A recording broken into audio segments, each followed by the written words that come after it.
G'day everyone, thanks for joining us for some Gym Chats. We've got Ian joining us today, and we're going to talk about knee injuries today because Ian sustained a bit of a knee injury having a crack at a new sport, and we ended up having an ACL. Yeah, full tear of the ACL and partial of the medial if memory serves, yep. and some meniscus damage as well, just for good measure. Yeah, and Small a little injury. bit of tibial ledge bruising. So it was a fairly good injury. So we called in some assistance of a good friend of ours, physio Julia Allen, Yep. over in Torquay Way. Love Jules. And she sent you off to her mentor for a review of the, oh my goodness, what's it called? MRI? Yep. Yeah, so her surgeon and I got involved in part of the Latrobe University You're catching it from me. knee surgery study. So it was all about knee injuries and recovery programs and treatment, because at the time I wasn't keen on surgery. So they suggested this protocol where essentially you brace the knee for a period of 6 months, have a follow-up MRI to see what the tracking and the repair's been like and what the outcome is, and managed to come out 12 months later without any surgery, pretty much fully recovered. Yeah, and an ACL heel. So this is what's really interesting. A lot of people don't think that ACLs can heal. And it was a common perception that ACLs didn't heal, but the MCL and the lateral, the medial and the lateral, the ones that go up and down the sides of the knee, that they can heal. But for some reason, these ones that cross over can't heal. So looking at the MRI and checking into this, was seeing if he was able to get a natural heel. Yep. And so when we're doing the bracing, we're aligning the knee to point the points toward each other in the hopes that those little fibres find each other. Yep. The hopes, it's a very scientific, the degrees and everything, of course. It is. Yeah. It is. It was a fairly limited study. There hasn't been a lot of research in this apparently. So this was a small subset of people. I'm not quite sure how many were in this program. But I know when I did the damage, there was a 5 mil separation of the tissue. And you wear the brace where you can't straighten your leg out fully for a period of time. And I pretty much started rehab training a week later. Under control of Larissa and Jules. I was told very succinctly what I was not to do, and to remember that I'm not young. So I took it easy, and with a lot of angst and aggro and impatience on my part, it took a while, but we got there, and a lot of everything caring was good. tolerance from his female support network. Yeah. And many a conversation saying, do as you're told, but it was worth it because there was no post-surgery, there was no side effects. I've had none of the scarring, off-putting surgery side effects or any of that. So for my situation, it worked out really well. Yeah, so of course everybody's individual, but it worked out really well for Ian. We've got an ACL heel, the MCL's good, everything's sitting well, and you're a bit sweaty.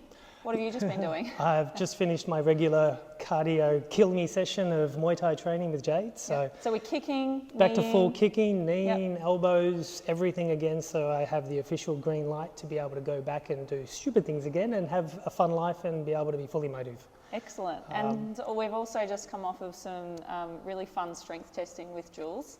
And so now we're able to do plyometric, we're hopping, we're lateral hopping, we're doing all these sorts of things.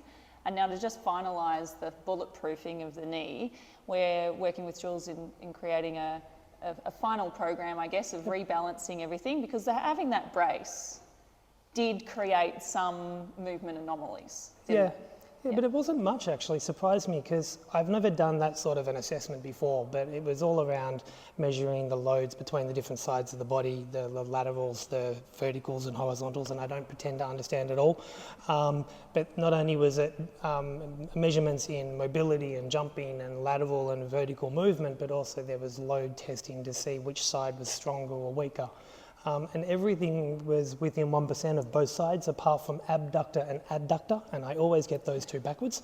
But inside and outside. Yeah. One's adding, one's subtracting. But given the rest of the knee and my hips and calves and everything else is all within 1% of every direction on both sides, I was really surprised how well balanced I've come out of it after wearing a brace on the full leg for 6 months. And it was a full brace, it wasn't just a piddly little one.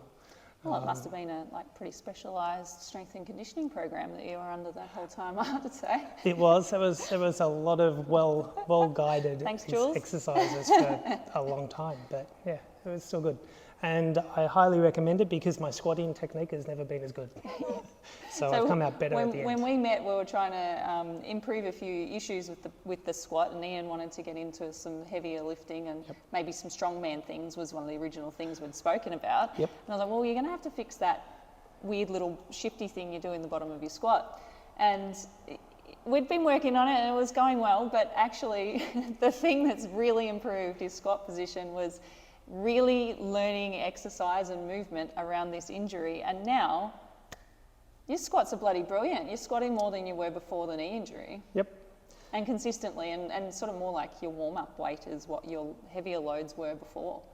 Yeah, I definitely don't have any mobility concerns, and I will say the whole rehab process made me focus a lot more on what I was doing and not worrying about numbers or measurements or scales or anything like that. So being able to focus on what I should do correctly has probably been the biggest eye-opener for me as a matter of the whole thing.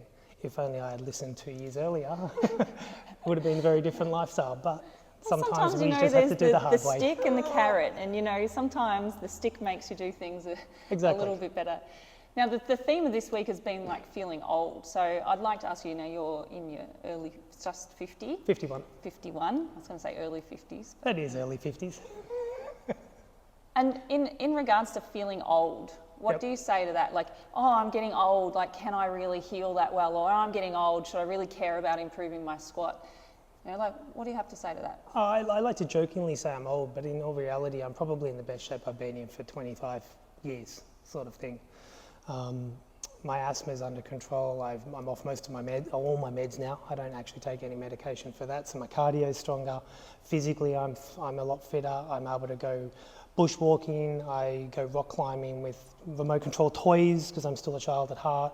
You're stable on the rocks. Yeah, I don't have any mobility issues climbing over mountainsides and rocks, hiking, taking the mountain bike out, get back into the scuba diving again, which was the original intent, was way back then, was just functional fitness.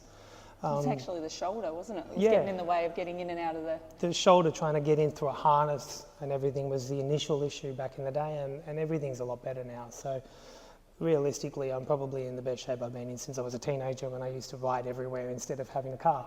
So what a journey we've been on. When you think of it like that, it's like, originally it was the shoulder, and then started off here, and it's just worked its way across all of it. Hang on a minute, your lungs are getting in the way. Let's sort that out. Yeah. So, except maybe he said no drugs for the asthma, but you were actually on. That's just taken a change of direction from the knee, but you were actually on steroid medication for a very long time. Oh, I've been on Ventolin for my entire life and Seretide for the last 20 plus years. Yeah, and now just occasionally we need to use a little bit of a herb. Yeah. When we get nasty side effect weather from bushfires or cold snaps at the start of winter, but otherwise I don't really notice it. Amazing. Well, there you go. That's the journey of Ian and Healthy Society. Yep. Onwards and upwards, and now achieving more things. Thanks very much. Anything to say to anyone who might be struggling with a knee injury or lungs feeling heavy or thinking that they're old? Look, realistically, talk to some people, measure up your options. There's never one good solution for everybody. You need to make your own decision. But ultimately, whatever you want to do, if you put in the effort, it's worth it. The only thing stopping you is you at the end of the day. Cheers, Ian. Thanks.